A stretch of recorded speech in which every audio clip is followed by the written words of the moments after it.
The film begins with a team of FBI agents breaking into Connie's home to arrest her. Connie, a suburban housewife in Phoenix, Arizona, is arrested in the middle of the night at her own home.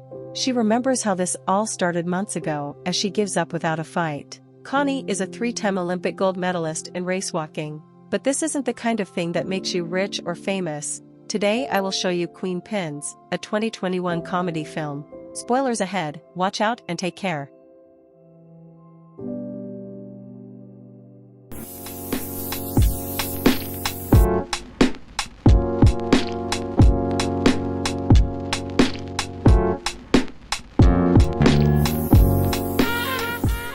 She now lives with her husband Rick, an IRS auditor with whom she has a strained relationship. They spent a lot of money on treatments because they couldn't have children, but when Connie finally got pregnant, she miscarried.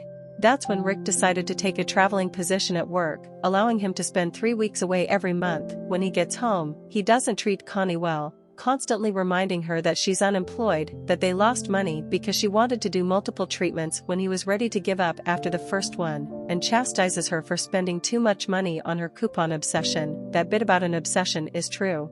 Connie hoards coupons and then buys in bulk, storing everything in the nursery to cover the walls and forget about her loss.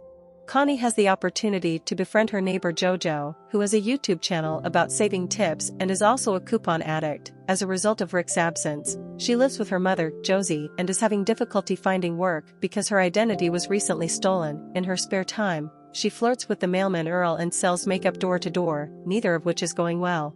Connie always gives cashier Greg dozens of coupons for her purchases at the supermarket. It slows down the line for a while, but it also reduces her final ticket price from over $100 to $16. Connie always says that if you watch the pennies, the dollars will look after themselves.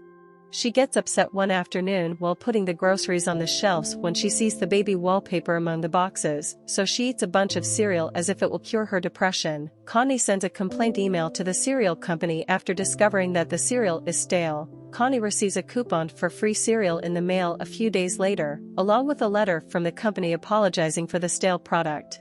When she goes to the store to exchange it with an arrogant attitude, Greg explains that she isn't special. All companies will send free coupons to people who complain. This motivates Connie to write a slew of letters to various manufacturers, even if the products aren't defective, earning her a slew of freebie coupons.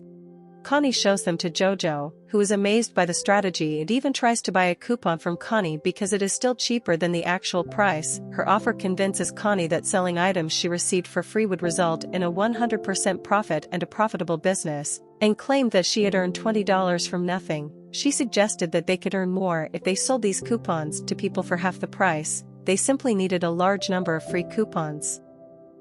After doing some research on the internet, she discovers that the coupons are manufactured in Mexico, not far from where she lives, and that they could go and steal a bunch to resell. Jojo is unsure, but because she is drowning in debt, she agrees to assist. Meanwhile, in Nevada, loss prevention officer Ken is working at a local market. When a cashier has a problem with a coupon, he checks it out and quickly realizes it's a fake. The manager asks if they can still honor it because the old lady has been their client for decades. But Ken refuses because rules are rules, and Ken's manners are incredibly poor, earning him some insults from the old lady.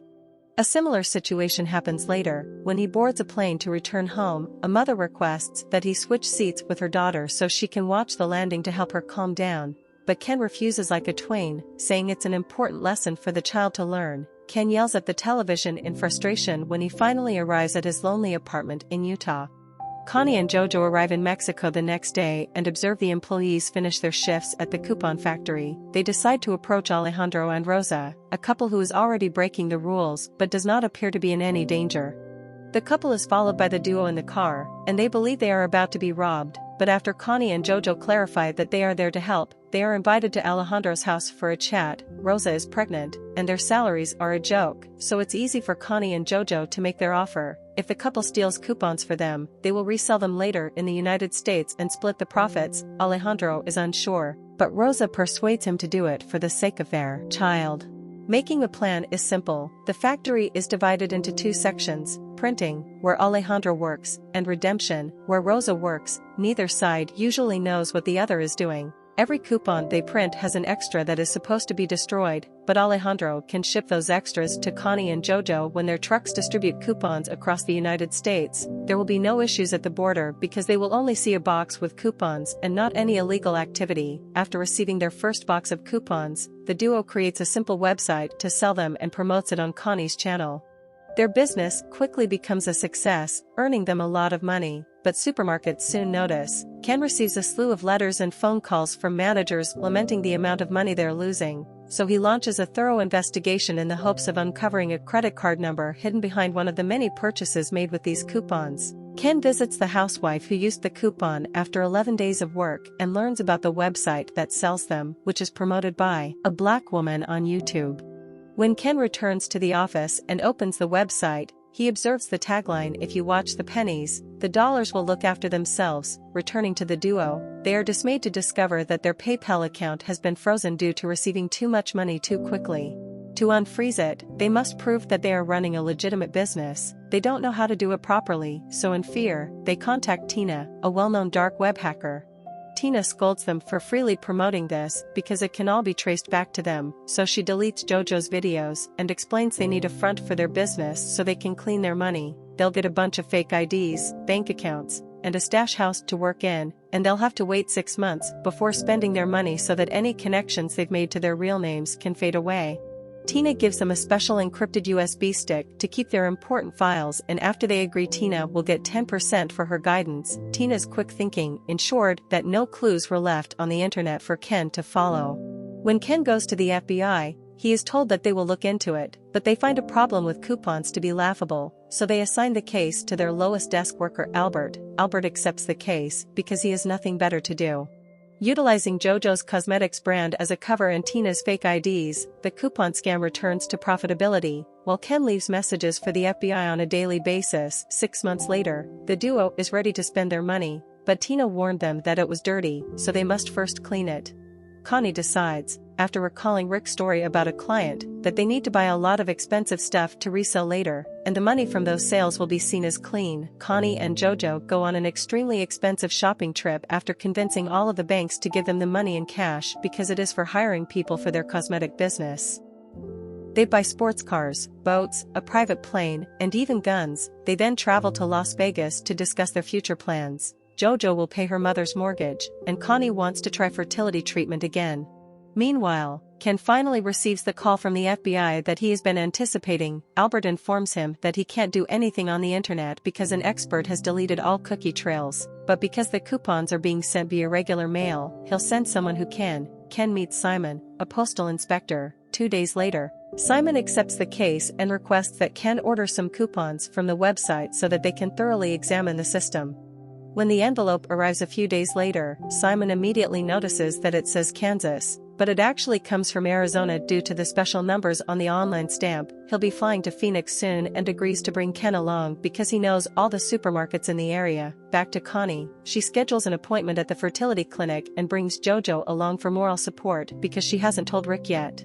Connie decides to use a donor seed instead of her husband's after the doctor informs her that this is her last shot. Later that evening, Tina contacts them again to find out where all the money has gone and becomes enraged when she hears their reasoning because they missed the point. They had already cleaned the money by using Jojo's cosmetics brand. They must now sell everything they purchased as soon as possible and deposit the proceeds into the bank in small amounts per day. When Rick returns from his latest business trip, he notices Connie's new television, so she tells him she's gotten a sales job and no longer uses coupons. This delights Rick, who refers to her as his new wife, and convinces Connie to undergo the treatment with a donor seed. Meanwhile, Ken and Simon are questioning all the cashiers in the area, asking for any coupon-obsessed customers. When they arrive at Greg, they find the information they require. He doesn't know Connie's name, but he describes her and mentions her 2 pennies motto, which Ken recalls seeing on the website. The following day, they go to the post office to see if any of the employees know anything about a coupon blonde. Nobody remembers Connie, but when they hear the word coupons, they blame Earl because he was always watching Jojo's money-saving tips on YouTube. Back to the duo, selling all of their stuff on eBay is becoming too difficult due to the abundance of it. When they go to a cafe for a drink, they meet 2 men from a gun club, so they get the address of their club and return later with all of their weapons for sale. Jojo gives an incredible sales pitch, but the leader still refuses to buy them, so the duo agrees to give them a good discount if they buy all of them, effectively sealing the deal. Earl is interrogated in private by Ken and Simon, but he refuses to provide any information. When he is released, he goes to Jojo's house and leaves her a note in an envelope disguised as regular mail among the bills, which Josie accepts without realizing how important it is. Earl is unaware that Ken and Simon have followed him there and will now conduct surveillance outside the house for as long as they need. When Jojo arrives home, it is late at night and the men realize she is the black woman the housewife saw on that YouTube video when she gets out of her car and begins dancing in the middle of her driveway to celebrate the amazing deal she made earlier. Jojo is distracted by an argument with Josie the next morning and pays no attention to the mail, so she drives to the stash house as usual. Ken and Simon follow her there and recognize Connie as the blonde from Greg's description. Simon gathers other postal inspectors to start the operation properly, and now that they have more information, it's very easy for them to figure out who Connie and Jojo are. Especially when they show a picture to Greg and he confirms it. Later that night, Jojo can't sleep, so she goes to the kitchen to get a snack after checking on her mother. That's when she discovers Earl's note pleading with her to leave town, but it's too late. Simon and his men arrive and arrest Connie, Jojo, and Josie. Earl is surprised to see Jojo's face on television after their homes and stash house are raided. When the interrogations begin, Rick and Josie immediately deny any involvement and agree to cooperate with the authorities. Jojo seeks to play the innocent card, claiming she has no idea what they're talking about, but they've discovered her videos on her computer. Connie, on the other hand, admits her crime but is shocked to learn that they could face up to 40 years in prison for fraud. They'll be easier on Jojo if she accepts full responsibility for starting it all, so Connie accepts the deal. Jojo has been released on bail. She believes Josie paid it, but it was Earl who is waiting for her outside with flowers. Unfortunately for Connie, Rick only visits her to scold her and refuses to pay the bail, so she files for divorce. The investigation continues, and the inspectors trace the coupons back to Alejandro and Rosa, but the couple has already vanished by the time they realize this. The Mexican government will not pursue them because the trail has become cold. Connie hires an expensive lawyer, which proves to be the right decision. On the day of the trial, the lawyer convinces everyone that Connie and Jojo simply took advantage of a loophole, as corporations do all the time. His strategy works, and Jojo receives 10 days in prison plus 1 year of probation, while Connie receives 11 months in prison with the possibility of parole. Simon and Ken are dissatisfied with the outcome and demand answers from the state attorney, who explains that the judge was lenient with the women because the brands on the coupons pressed for it to avoid negative publicity. The $80 million that this scam cost these mega corporations is like few pennies. Now that the case is closed, Simon must depart, but not before telling Ken that he's a good man and that he's grateful to have worked with him, but that he also needs to tone down his attitude a little. Everyone's lives change over time. Ken starts being a little nicer, making exceptions for old clients with fake coupons and eventually gathering the courage to create a dating app profile. Connie obtains the divorce she desired, and the fertility treatment is successful, so she spends her months in prison carrying a large pregnant belly. The authorities took the majority of the scam's cash, but fortunately, they ignore the boxes in the nursery, thinking they're just food, so Jojo gets to rescue those boxes, knowing Connie has been hiding cash in them all along. After meeting Earl, he and Jojo relocate to Montenegro, a non-extradition country, to launch a new scam under a different cosmetics brand, while waiting for Connie to return when she is finally released so they can work together again. There ends the movie.